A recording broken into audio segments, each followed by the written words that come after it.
Do adolescents get rotator cuff tendinopathy? Written by Angie Jackson. The short answer is no. At least not in the way the term is typically applied in adult populations. Rotator cuff pathology is uncommon in paediatric shoulders, particularly in the absence of trauma. While partial or full thickness tears can occur, these are usually associated with an acute injury, avulsion, or instability events.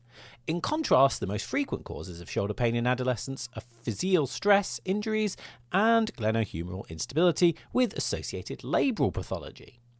These distinctions reflect fundamental differences between paediatric and adult shoulders in terms of anatomy, pathology, and clinical presentations.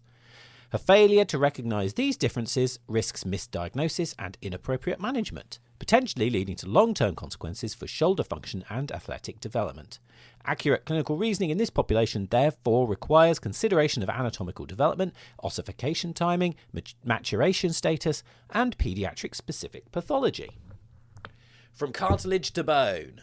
At birth, the skeleton is largely cartilaginous, enabling longitudinal growth. Through the process of ossification, cartilage is progressively replaced by bone, with skeletal maturity around the shoulder not reached until the mid to late 20s. Until then, shoulder injury is more likely to be the immature bone, whereas in skeletally mature adults, the bone is stronger than the soft tissues, so injury is more likely to be the tendon or ligamentous structures.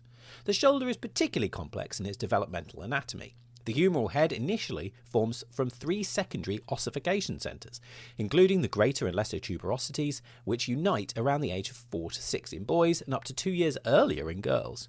The diaphysis, humeral shaft, and the epiphysis, humeral head, are separated by the physis, which is comprised of a series of layers packed with chondrocytes and osteoblasts to enable longitudinal growth.